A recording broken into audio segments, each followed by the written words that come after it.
Chapter 11:21 Weakness. Since light color Murskogen didn't gain his long lifespan from his Beyonder characteristic, Klein could only begin considering external factors. The effects of a mystical item? No, he doesn't have any mystical items on him. Aside from the Giant King's residence, there's nothing in the vicinity either. However, that's the sleeping ground of Dark Angel Sasrir. Furthermore, the key is with me. I don't think Murskogen would dare or have the means to enter. Who took the key to the Giant King's residence after Sasrir fell into a slumber? Isn't that a bit too wicked? Of course, the palace without the powers of a deity augmenting it wouldn't be able to trap a king of angels. Or perhaps, this key had long been transported to the northern continent during the migration of the giants. Sasrir chose to sleep in the palace because, other than a small number of existences, no one can open the door and affect his sleep. Was Vice Admiral Iceberg's key given to me through a roundabout manner by the god of knowledge and wisdom? He wants to learn of Sasrir's present state. If it's not the effects of a mystical item, what could it be? Time given by an angel from the Marauder pathway? Ignoring the possibility of giving stolen illusory items to someone else, there needs to be an angel or a grade 0 sealed artifact from the Marauder pathway, and there aren't any similar existences nearby. Back then, Murskogen was given a lifespan of thousands of years at once. Perhaps only Ammon is capable of doing that. Clearly, he wouldn't help Dark Angel Sasrir. In addition, this blasphemer's true body seems to be wandering around the forsaken land of the gods. If there were angels or grade, sealed artifacts of the Marauder pathway here, they might have become his food long ago. The cycle of fate? After light color Murskogen's natural death, everything begins with him guarding Sasrir again?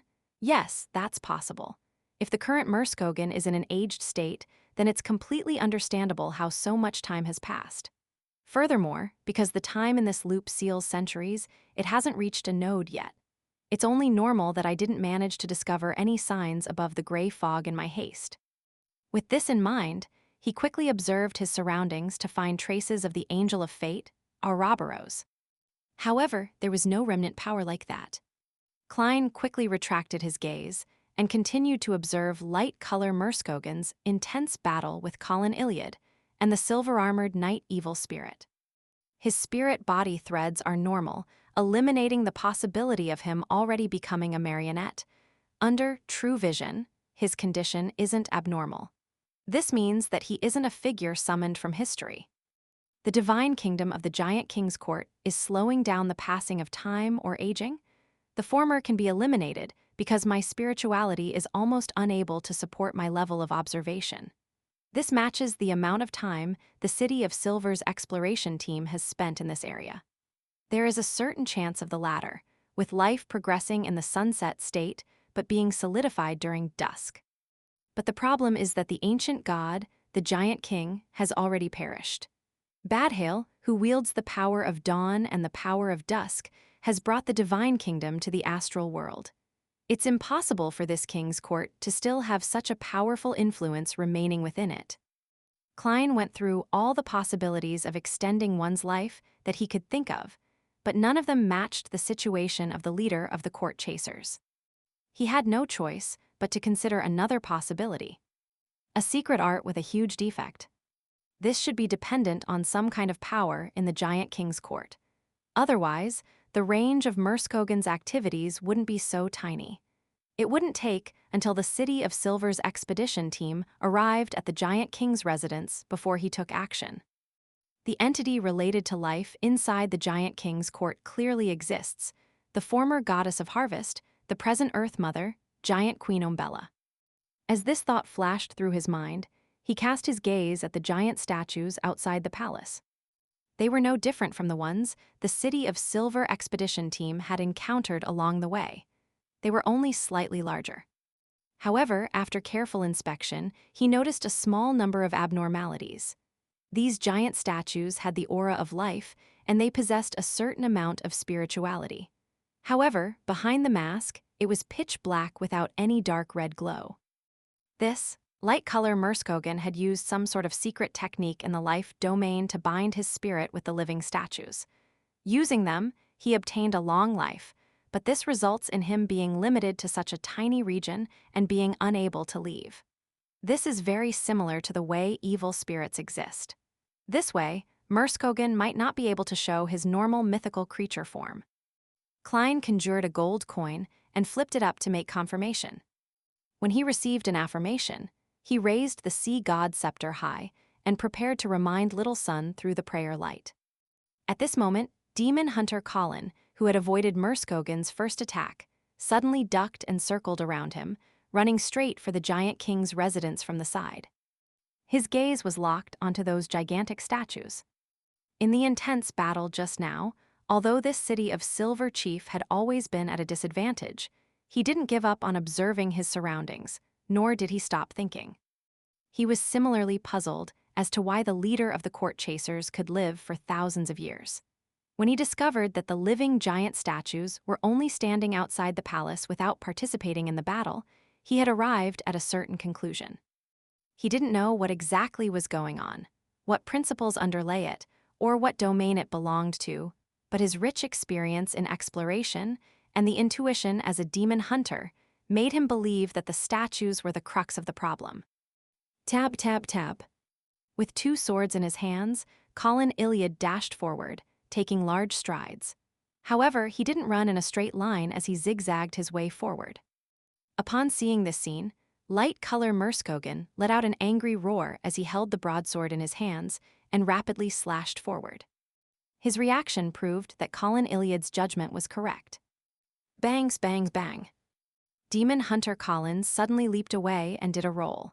And above his original trajectory, silver light appeared out of thin air and exploded, forming a long snake. It completely lifted the solid ground of the king's court, tearing open a deep chasm. With a loud thud, light-color Murskogen took a step forward. His nearly 5-meter-tall body bent and smashed the silver broadsword in his hand onto the ground. Clang! The area shook violently as the pillars snapped and fell into the orange cloud beneath. The ground between the two buildings exploded layer by layer, sending countless gravel flying. As for Demon Hunter Colin, he had already leaped up ahead of time and was in midair. He crossed his swords, creating an invisible barrier that blocked the rubble that resembled an arrow. At this moment, Murskogen, who had his back bent his knee and exerted strength into it. His massive body shot out like a meteor, instantly closing the distance between him and Demon Hunter Colin. During this process, the silver broadsword in his hands moved upwards. Seeing that Demon Hunter Colin was no longer able to dodge, a bright light suddenly shot over, accurately hitting Murskogen's broadsword. With a loud clang, Colin Iliad tumbled to the ground and finally approached the giant statues in one swift move. At the same time, he saw from the corner of his eye that the silver-armored Knight Phantom in front of Elder Lovia had long drawn out its giant sword. It had condensed the light of dawn into a huge bow as it shot out arrows consecutively. Light-color Murskogen's single eye had already been dyed with a layer of red. He didn't care about the arrows of light, and he allowed them to hit his body as they produced clanking sounds. He kept charging forward and brandished his broadsword, causing silver light to appear from different parts of the void. He chased after the giant-like Demon Hunter Colin, preventing him from attacking those giant statues. Suddenly, an arrow that was gathered from the lustrous brilliances tore past Murskogen and silently hit the gap in his visor. This was from the evil spirit that Shepherd Lovia grazed. Demon Hunter Colin was merely bait. It was the real attacker. Swoosh, swoosh, swoosh. One arrow after another flew past, but this time they were all blocked by Murskogen. But at that moment, the demon hunter had already positioned himself well. He aimed at the remaining giant statues and swung his two straight swords that were enveloped by the light of dawn. Light bloomed as a hurricane of light blanketed the area. With continuous cracking sounds, the statues collapsed to the ground. Meanwhile, the aura of the light-color Murskogen rapidly declined. This King's Court chaser leader immediately roared, "Let's die together." The silver broadsword in his hand exploded, splintering into countless fragments of light. They formed a terrifying storm that swept everything around them. The silver-armored knight Evil Spirit and demon hunter Colin simultaneously stabbed their swords into the ground, creating an invisible barrier. The dazzling white light swept between the two buildings, destroying the grayish-blue door and stone pillars behind Derek and company. However, when they swept into the giant king's residence, they failed to affect it completely. After an unknown period of time, just as Derek thought that the invisible barrier was about to be torn apart by the hurricane of light, the rays of light finally dimmed. In the ruins, the silver armor on the body of light-color Merskogen slowly faded away, revealing his grayish-blue body that was wearing linen clothes. Not far away from him, Demon Hunter Colin's body was covered in blood. He was transforming from a giant back to his normal state, but his aura was relatively stable. It was just that he had weakened greatly. With a clang, Merskogen genuflected as his flesh rapidly aged, decomposed, and evaporated. Under the orange light, he seemed to see the lively king's court once again. In the frozen dusk, giants came and went, playing the seven-stringed guitar or bone flute, wrestling, or enjoying the delicacies that they could eat at any time. The passing of their lives moved extremely slowly, and their king sat on a high throne, watching everything from above with a stately demeanor. After that incident, none of that existed, so he chose to follow Dark Angel Sasrir. A smile appeared on Merskogen's face as he opened his mouth and softly shouted, "King." This court chaser bowed his head, his flesh and blood completely evaporated, leaving behind a huge white skeleton and silvery white light that had condensed together.